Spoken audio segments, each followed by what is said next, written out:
Hello everyone and welcome back to Let's Roleplay Dragon Age Origins. Hey, so here's a tip for all of you out there who may be improving your computer over the course of time that you play a game. I installed a new hard drive on my computer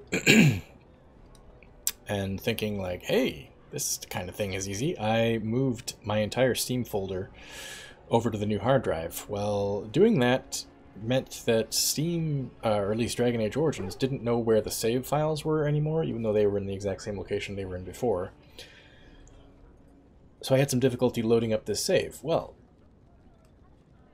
I'm smart, I think to myself, so I'll just copy and paste the save file from where Steam thinks it should be, to where Steam thinks it should be from where it actually is. So I did that.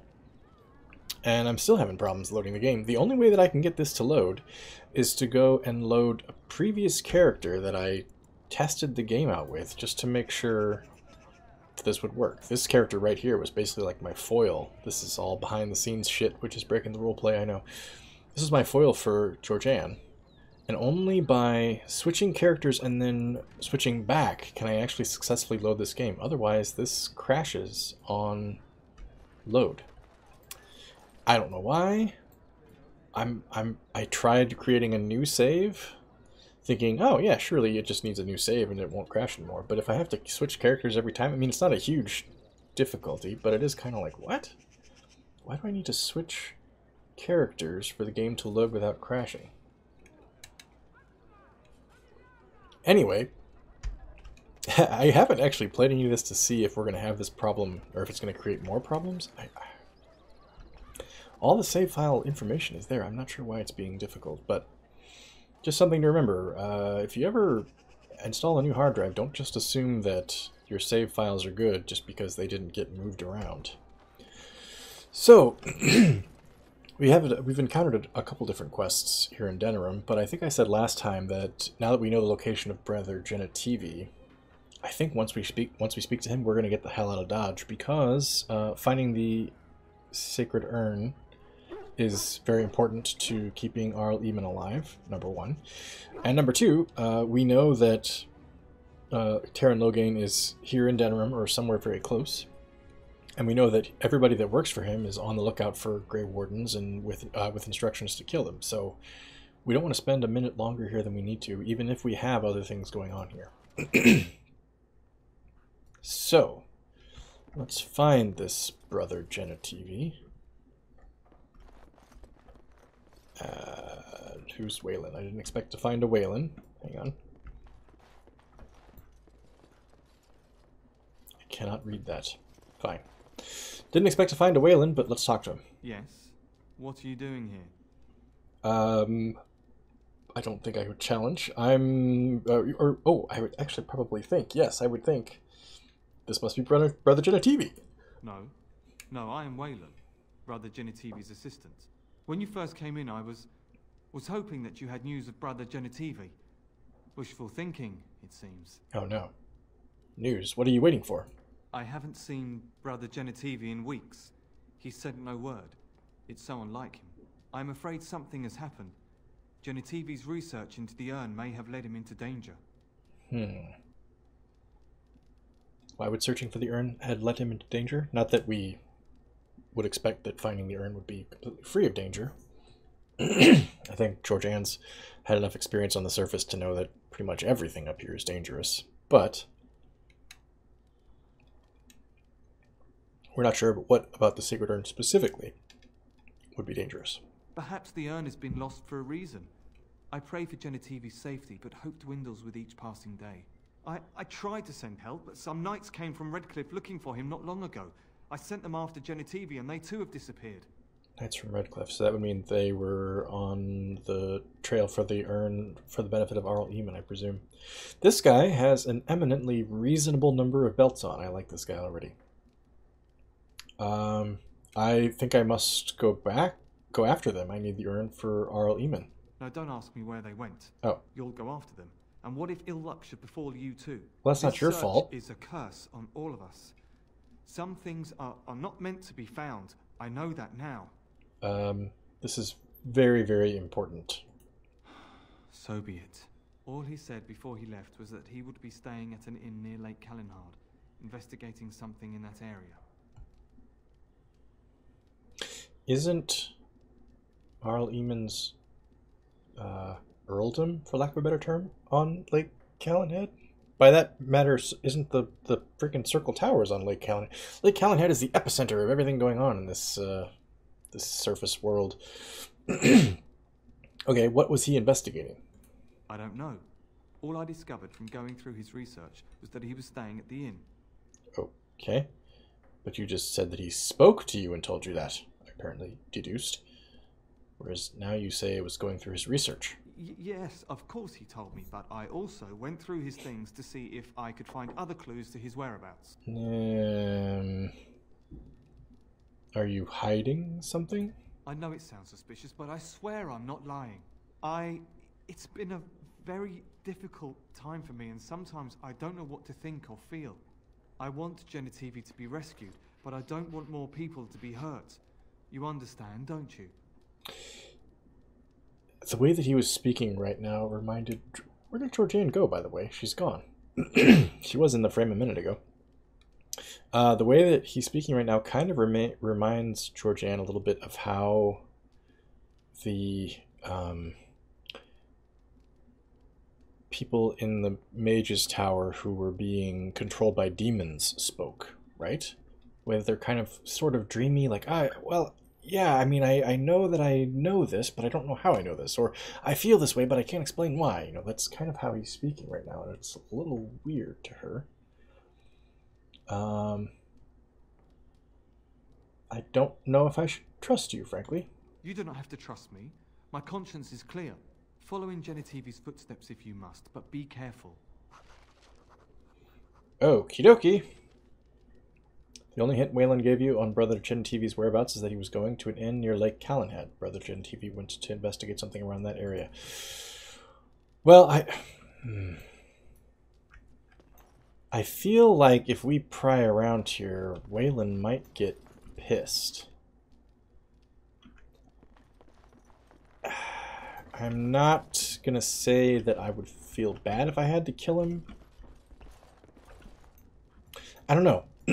Something about him that just feels off to Georgianne, and she could pry around here to try to find out more information. But she suspects that whatever... Better than later. I was going to say, it's got to be a codex entry. Why couldn't I click on this other book? She suspects that whatever she could find out here might be... Okay. Maybe I had to talk to him first. Might be something that Wayland is trying to protect, so she doesn't want to get too nosy. Like, that door looks conspicuous. But she's got a clue to start with. She doesn't want to have to kill Wayland if she doesn't have to. She suspects for some reason that if she were to open that door, he might try to protect whatever's behind it. I don't know. Very demon-y vibes from this dude. Well, anyway, let's get out of here. We know Genetivi's last known whereabouts. I don't even think we'd stop by the market. I think we'd get the hell out of here.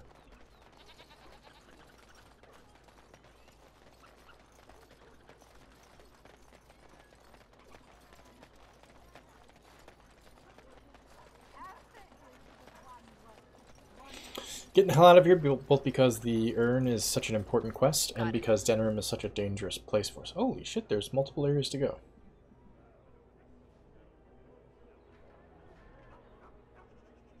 Run down back street, dirty back alley, and dark alley. This place is just full of shitty places. Can I not... Whoops. Can I just get the hell out of here? Fancier brothels, eh? Okay, wait. Hang on a second. How the hell do I get out of here? Why do... Oh, whew! Phew! Good thing I discovered that. Oof. Okay. Civil War? What? Okay. Soldier's Pass. That's not where Brother Genetivi might be. Redcliffe. Redcliffe was the name of the location on Lake Callanhead I could not think of. Oh, Lothering apparently Oh no, destroyed by Darkspawn. Oh god, those people are screwed, aren't they?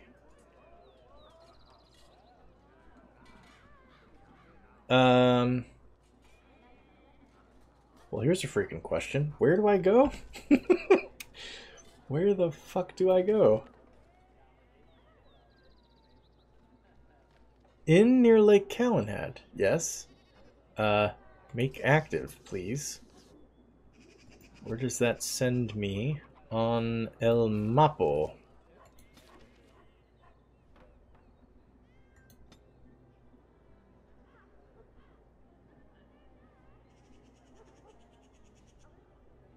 Fuck if I know.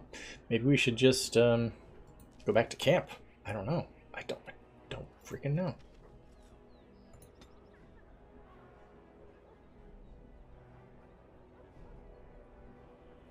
Sultra's Pass, I guess, would be the next logical place, but it's not. I'm not sure what the journal is telling me. I'm not seeing that the journal is telling me anything, to be honest. Let's go back to the camp for a second and just see what we can deduce here. Whoa! Okay, Sten is apparently in a talkative mood. The Blight. Well, apparently, according to Alistair, there's a thing called the Archdemon that we have to end. Is that all? Mm-hmm. It is surrounded by an ocean of darkspawn. How will you reach it? If you reach it, how will you slay it? You say you are a Grey Warden. I have heard stories of this order.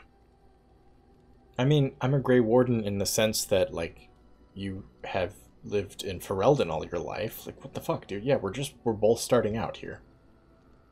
What does it have to do with anything? Great strategists and peerless warriors. That is what we hear of the Wardens. So far, I am not impressed. You know, that's fair. I'm new to the Wardens, you know. Will you make that excuse to the Archdemon, or the victims it claims in the meantime? You know, he's all attitude. I don't know about Sten. Alright, well, we're in camp. Let's talk to everybody. You know, whoa, that's a close-up. Best time to be thinking about this, but I've something to ask you. Chances are we'll be heading to Denerim soon.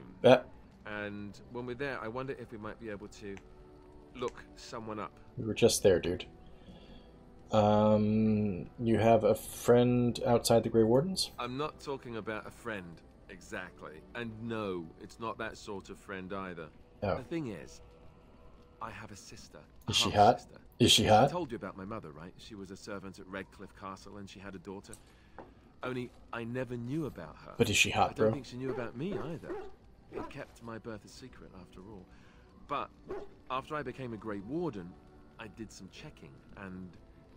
well, I found out she's still alive. In Denerim. But is she hot? That's wonderful news, Alistair. She's the only real family I have left. The only family not also mixed up in the whole royal thing. I've just been thinking that maybe it's time I went to see her. With the Blight coming and everything, I don't know if I'll ever get another chance to see her. Maybe I can help her. Warn her about the danger, I don't know.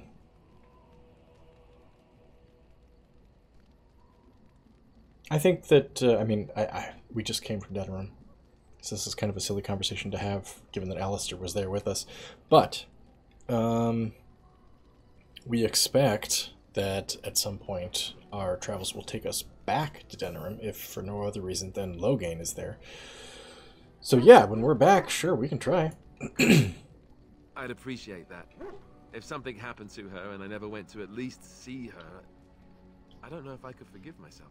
Her name is Goldana, and I think she remarried but still lives just outside. Remarried? If we're in the area, then, well, it's worth a look. All right. Liliana? Yes? Let's talk. Well, here I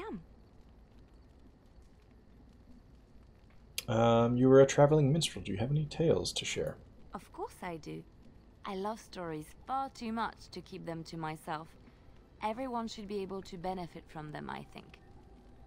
Okay, we already heard about Aveline. Do you know any Ferelden legends? I know one, told to me by my mother a long time ago. It always chilled me to the bone. Maybe you have heard of Flemeth? Yes. I believe I met her, or at least someone calling herself Flemeth, in the Korkari Wilds. Are you sure? Was she the Flemeth of legend? Flemeth, the devourer of men? Flemeth, mother of witches? Flemeth, demon-touched, who dwells in the mists? Maybe? She seemed like a nice lady who liked to laugh. I don't know. Well, if Flemeth really exists, she would be very, very old indeed. Ferelden mothers scare their daughters with talk of Flemeth. They say that if you're bad, Flemeth will spirit you away and bind you to her forever. They also say that Flemeth mourns her lost beauty and will steal yours through your looking glass if she catches you. Flemeth was once beautiful, then? Flemeth's beauty was known throughout the land. She had hair like unto a moonless night, skin as pale as winter's first snow, and eyes as beautiful and perilous as the sea. When she came of age, she came to the attention of the Lord of Highever, Conobar, and he took her for his wife. Conobar soon learned that his young bride had the gift of magic. He kept this a secret, for he feared that she would be taken from him. Flemeth stayed with Conobar for some years, and with his blessing, she practiced her art. And then one day, a young poet named Osen came to the castle. Flemeth was captured, and as her blood washed over his hands, he became one of the faithful. Wait. What? Oh, it came... Captivated. Oh, okay. That's... The rest of that line is not what she said, though. Okay. Just a quick note. I was thinking I could probably tell this at the end of the story, but I kind of want to interject it now because I'm afraid I'll forget.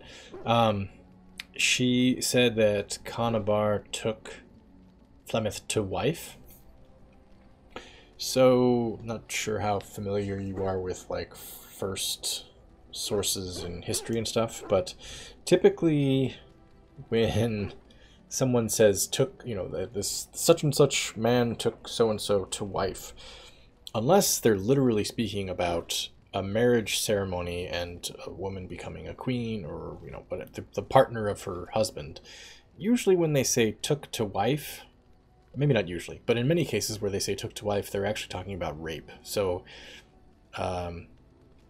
in the stories of Genghis Khan, for example, when they talk about all the different women that he quote-unquote married, they'll be like, oh, Genghis Khan conquered this tribe and took such and such to wife, and he conquered this tribe and took such and such to wife. He really only had like a handful of actual wives. The rest of the time that they just say that he took someone to wife, it basically just means like he raped these women against their will. Obviously, that's what it's inherent in the definition of rape, but he had sex with these women against their will, and they bore him children.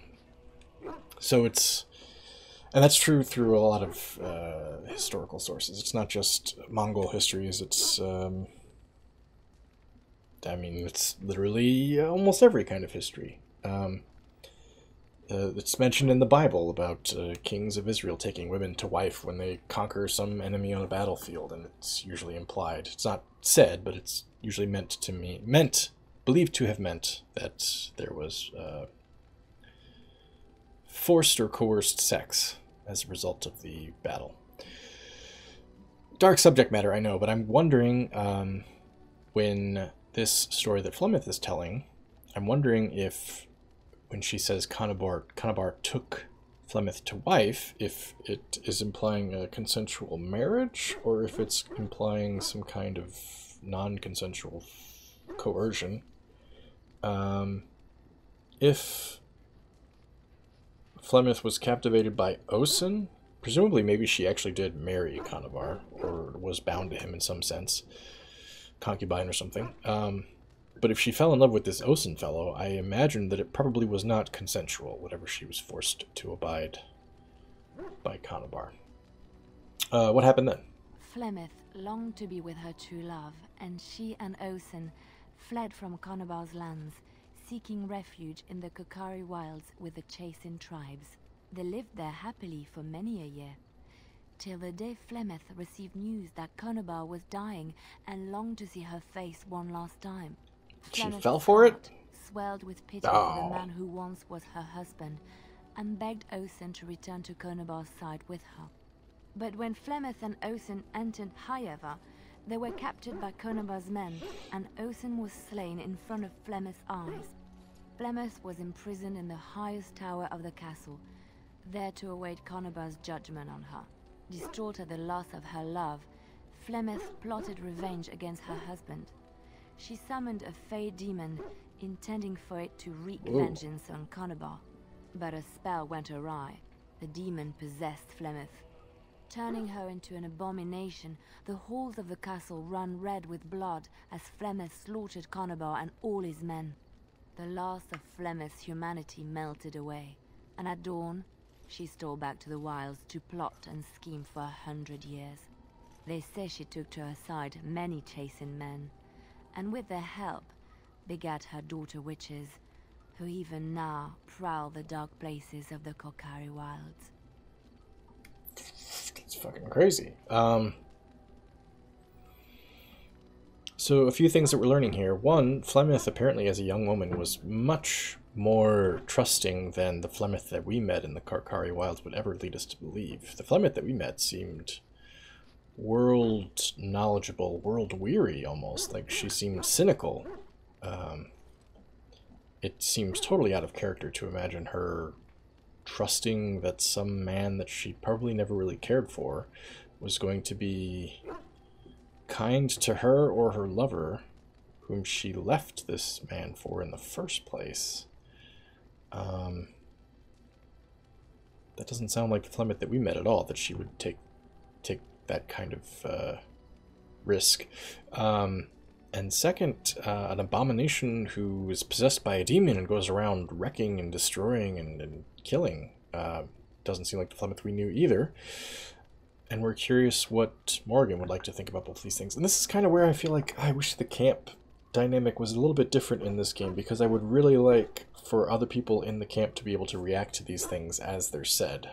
I recognize that that would be much more difficult to program from a game developer standpoint, but it would be so much more cool to see the back and forth between these characters if they were able to interact in the camp.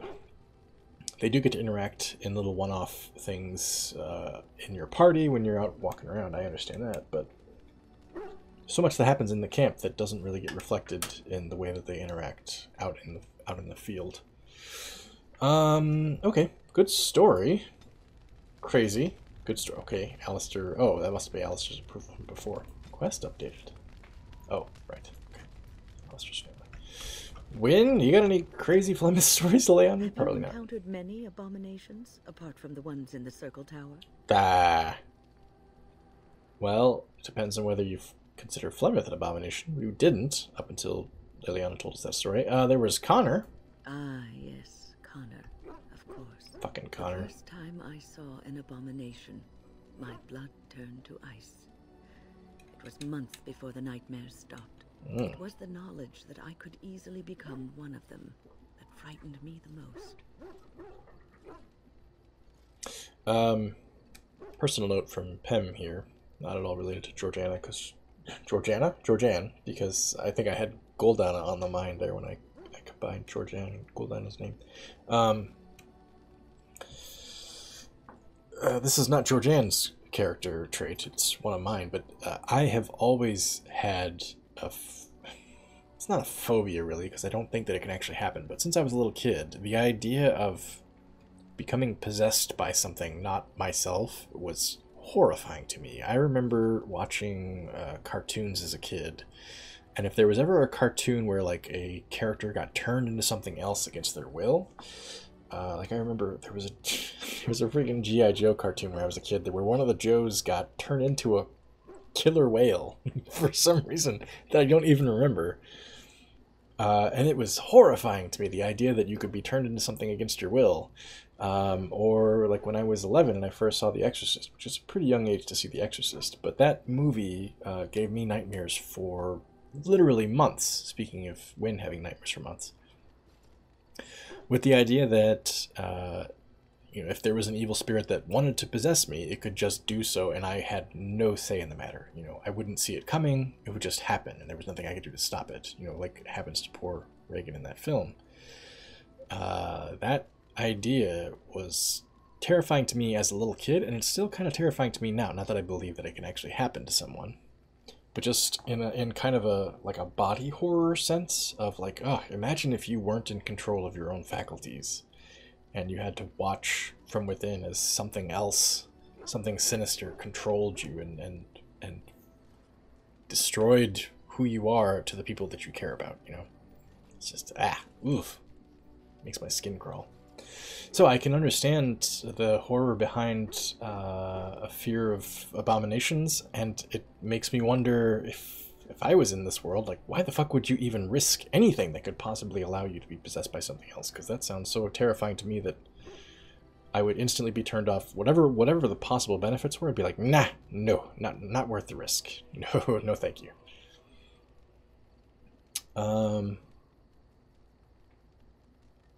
You never become an abomination. I think Georgianne would probably feel like, hey, Wynne, you're awesome. You seem very trustworthy. You could never become the monster that Connor was, surely. Every mage is vulnerable, no matter how accomplished or powerful. That is the first thing we learn, and overconfidence can lead to recklessness. One slip. All it takes is one slip, and everything you are is simply gone. Replaced by madness. And there is no turning back, or at least that's what they say. Yeah, that sounds horrifying. I think I've talked about it before in other game series, just kind of obliquely, but related to my absolute horror about having yourself, or yourself, your body or your personality changed by something outside of your control. I am similarly kind of horrified by the idea of dementia or Alzheimer's, where whether it was me, it's happening to me, or whether it was happening to a loved one and I had to witness it, where they just gradually become a completely different person. Either like, you know, they forget things about themselves that prevents them from appreciating their relationship with you to the full, like they actually forget things about you or they don't recognize you.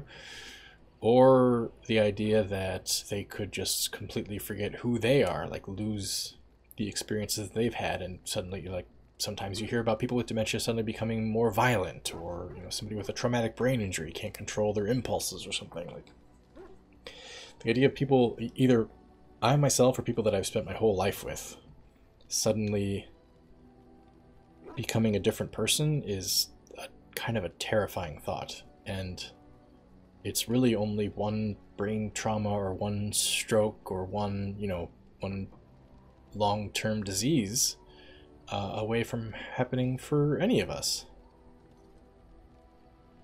It's, I don't know. The human body and the brain is such a fragile thing, and it's kind of amazing to me sometimes that more fucked up things don't happen on a regular basis. Like, just the idea that your heart's pumping your entire lifetime and your brain's constantly surviving on what limited amounts of oxygen your heart's pumping, like, you know, every 5 seconds, or, you know, within like 5 seconds, your brain can just be starved of oxygen. You know, not to the point where you're gonna die, but you can't hold your breath for more than like a minute or so before your body is like, you have to breathe, dude, or else we're all gonna die. You know, you get that urge.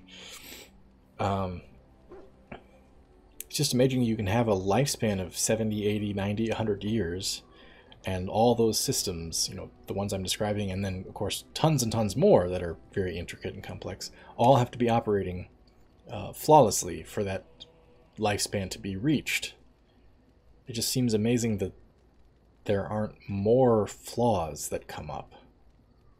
And there's a ton, right? There's a ton of diseases that you can develop, syndromes, disorders, all kinds of things that your body can develop over time, or that you can be born with, and that kind of thing. But just, it's horrifying the amount of things that can go wrong with you that can actually change who you are as a person, both physically and mentally. And then it's kind of remarkable to me that they don't happen all the freaking time. You know, kind of the same way that it's kind of amazing to me that, like, there aren't auto accidents like every 5 seconds, you know, within your line of sight. Like, every 5 seconds somewhere in the United States there's an auto accident or some amount of time similar to that, but it's just kind of amazing that we can actually function on a regular basis without it happening just right in front of you all the time. Same thing with bodies. It's just they're so complicated and there's so many moving parts and so much that can go wrong that it's kind of crazy that more doesn't go wrong. So there's just like this underlying, I don't want to say fear, I think horror is a more appropriate term. It's just this underlying horror that at any point your body or your brain could just quit, you know, or give out or fail or some other lack of success that would either end you completely or change you so irrevocably that people around you would think you were a different person. You're not concrete. You're very plastic, you know. You're very malleable. We don't think of ourselves that way, but we are. It's terrifying. I don't know. It's just very, very scary to me. But anyway, I don't know. I read a. This is a long tangent now. I'm getting way off subject. But I read a book a couple years ago called "The Emperor of Maladies," and I cannot remember the author of the book. He's a cancer doctor, oncologist. And of course, the book is about cancer, and it's about a history of cancer and how cancer's been treated amongst humans and how much we've developed and how much we have yet to go in terms of treating cancer. But the takeaway that I got from the book is that every cell in your body, every minute of every day, is just waiting to betray you. You meaning, you know, your collective consciousness. Like, every cell in your body, it's just a matter of time. If you live long enough, eventually something in your body is going to become cancerous and betray the rest of you, you know. It's just horrifying to imagine that it's happening in my own body right now, you know. At some point in the future, if I don't die from something else first, I will have some tumor or some kind of cancerous growth that will, unchecked, end up killing me. It's crazy. Anyway. Fuck. This is what passes for commentary in an LP that I do. Let's turn to brighter subjects. How about existential doubt? Of late, I have begun to wonder if there is any way an abomination can be cured, or if a mage could be so possessed and still retain their sanity, their humanity. You feel like there could be?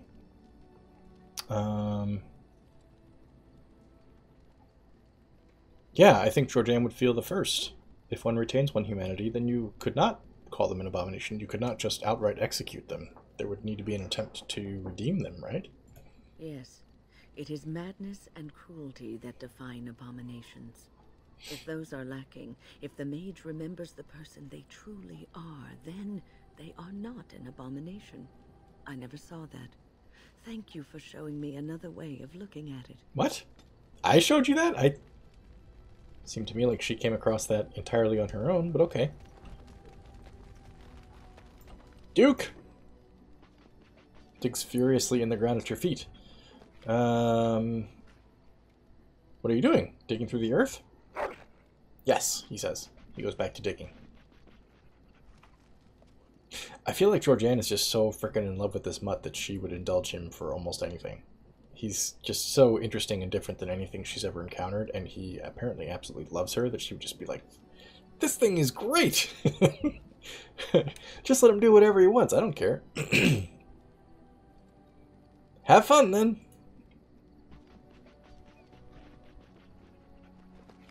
What a good dog! What a good doggy! Talk to Alistair, talk to Stan. Yeah, we talked to everybody over here. Morrigan, and then we'll visit with Sandal and whatever his dad's name is. I can't remember at the moment. What do you wish of me? I wish I could ask you about that story that Liana just told me about your mother. If you must. But it does not seem to be... Oh, did I ask this before? I can't remember. But it seems appropriate to ask it now, even if I did. Apologies, everyone, if I did. Is Flemeth really what she seems to be? Well, that depends, does it not? What does she seem to be? She seems to be an old woman.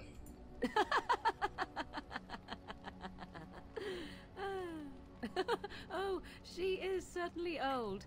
Have no mistake of that. Tell me, how much do you know of the tale? The one that the chastened still tell of my mother, to frighten them into obedience. I've heard a little of it from Liliana, I think. No doubt such a tale has mutated much over time and telling. I can relay what Flemeth once told me herself, and you can decide whether or not 'tis the truth, if you desire. Yes, that sounds interesting. As the tale is sung by the bards, there was a time when Flemeth was young and beautiful. A fair lass in a land of barbarian men, the desire of any who saw her. So she was hot, huh? I have heard this part, yes. The tales say that Flemeth fell in love with Osen the bard, and fled the castle of her husband, the dread Lord Conabar, and that he swore vengeance for her infidelity. In truth, my mother claims that 'twas Osen who was her husband, and Conabar the jealous lord who looked on from afar. Lord Conabar approached young Osen and offered him wealth and power in exchange for his lovely wife, and Osen agreed. That monster! The life of a bard is a poor one, and love fades in the wake of hunger. 'Twas Flemeth who suggested the arrangement. What? All would have been well had Lord Conabar kept his end of the bargain. But he was a foul man who bargained with coin he did not possess. Osen was led off to a field and slain, left for dead. Flemeth spoke to the spirits and learned of the deed, and swore revenge. So she truly loved Osen, then? That was not the point. Conabar had no honor, so she would not have him. Flemeth begged the spirits to aid her, and 'twas they who slew Conabar. The demon the legend tells of came later. Lord Conabar's allies chased Flemeth, you see. Chased her to the wilds, and there she hid. There she found the demon, and he made her strong. The legends all speak of the great hero Cormac, he who defeated Flemeth and her great army when she invaded the lowlands centuries later. All lies. Which was a lie, that she never invaded or that he never defeated her? The truth of the matter is that there was never an invasion. As Flemeth tells it, the Chastened never raised an army under her banner, and she never fought with any warrior named Cormac. Cormac led a brutal civil war against his own people, and later claimed it was to vanquish evil that had taken root amongst the lords. Thus, he was hailed a hero. Flemeth was only attached to the legend much later. Perhaps 'twas due to the great war with the Chastened that eventually came, but Mother claims not to know how it began. Interesting. It seems like Morrigan has, in the past, expressed a disdain, or at least a not a disdain, at least a distaste for her mother, right? So it's interesting that she seems to be expressing the stories as if, oh, well, yes, of course, Flemeth's side is the truth. Do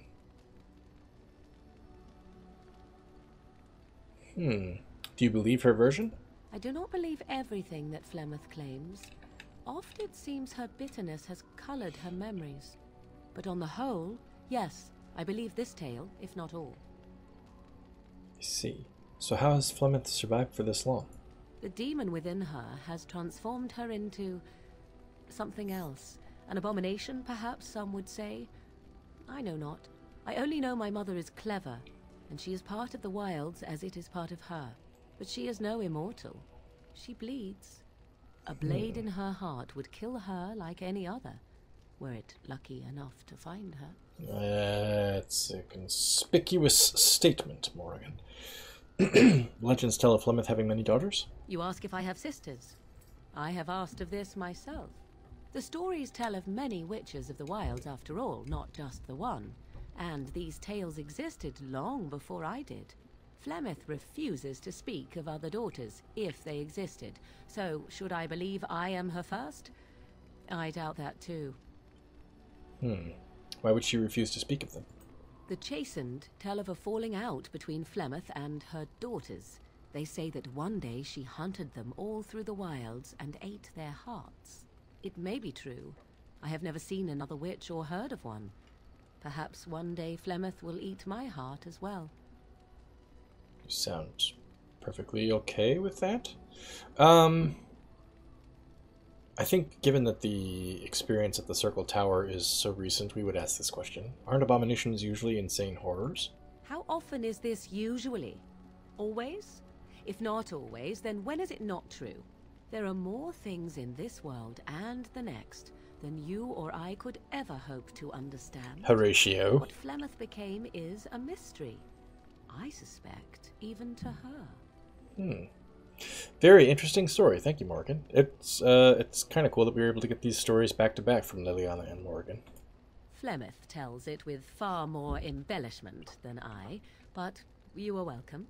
Dare I ask of your own mother? Few are abominations of legend, 'tis true, but I find myself curious nevertheless. My mother was not an abomination in the literal sense. She was an abomination in the annoying sense. I do care for her, though. What else would you like to know? Nothing. I wish to know nothing more. I find myself a little envious, to tell the truth. But it matters not. Let us move on. Interesting. Morgan gives us quite a lot of approval. I presume for asking about her mother, not for telling her that we actually care about our mother. Speaking of, Georgianne's mother was abusive, but it never seemed like abuse for her mother's sake. It seemed like abuse in a fucked up sense of, like, I'm improving my daughters. Because there's actually a statement that she makes at the very beginning of the game, of this LP, of this character's existence. There's a very, very early statement that she makes, which says, "Oh, I did it all for your own good. Imagine how you would have turned out if I hadn't, basically abused you." So even though there are definitely things that Georgianne holds against her mother, she does not believe that her mother ever did things out of some kind of sick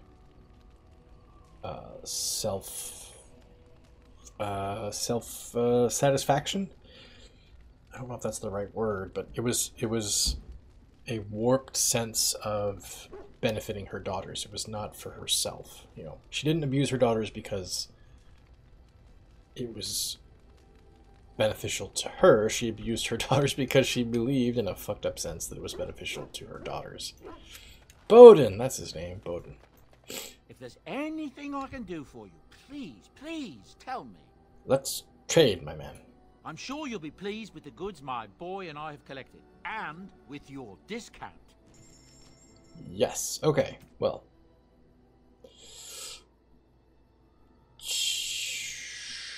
That's Bowden. What do I have to sell? Firebolts, I suppose I can sell, because I'm pretty sure Liliana's using a bow and arrow, right? I'm keeping that, not selling that. Keeping all of this, I believe.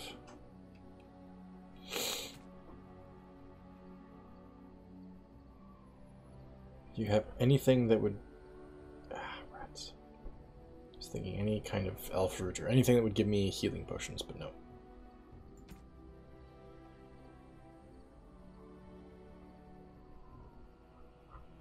You're not selling any health potions.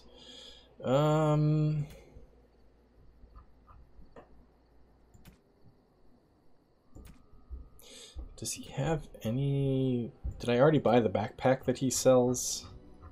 I know that... Oh, here we go. Worth it to buy. I know that you can't necessarily find them everywhere, so if you can find them, you better get them. Okay. Well, that's everybody in the camp we have to talk to. Let's pretend like we spent some time sleeping here. And then we'll move on to... Fuck if I know. It seems like we have to go to Sultry's Pass? I don't know. There's nothing in the journal that indicates what direction we should be heading next. We took Sten and Duke and Wynn last time, I think? Indeed. Yes. Indeed. We might regret not having a healer, but let's find out.